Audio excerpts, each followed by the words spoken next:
amman pha bel thumman lam hil khat om a tua in lung nop na le don tung nun na hong pia lai siang tho hi thumman lam hil lai siang tho thu thuk pi te hong hil a ei a ding ton tung nun na hong pia zo hi building in zong hoi pen amman pa pen van gil lai siang tho hi lam kia lin da na i thuak chang lam lakin thu hong hil a apuk te phong nun na lam hong hil hi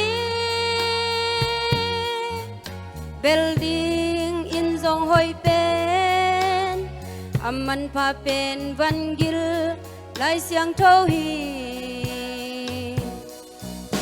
thu ma lam hil lai siang tho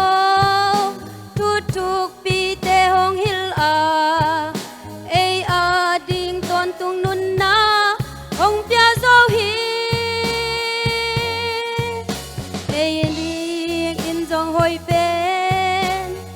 amman pa pen van gil lai siang tho hi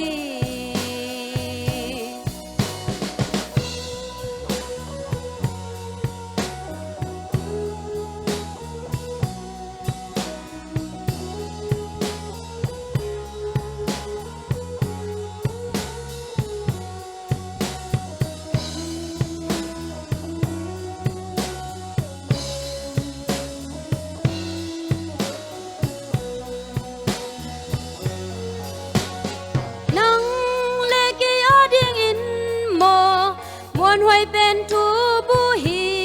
a gian khoa miel chang lam hong lak ak si hi hong sol na bang duy leng lung nop na hong pia lai siang tho hi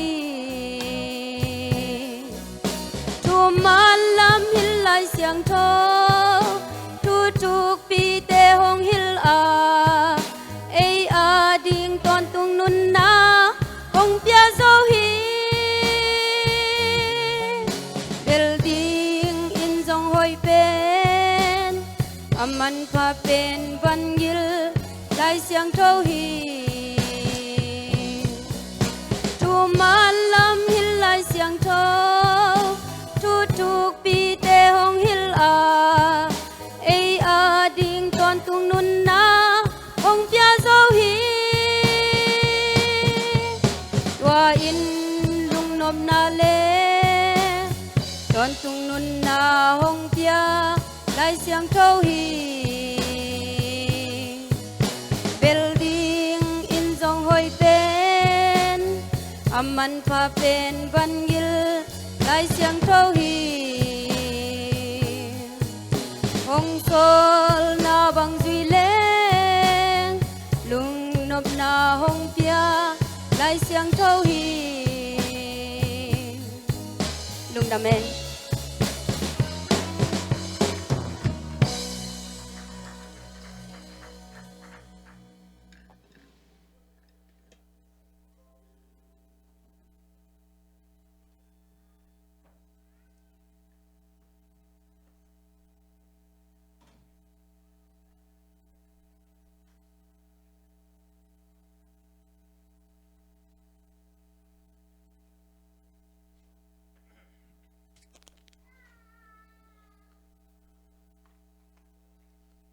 Kapokin yep dip chi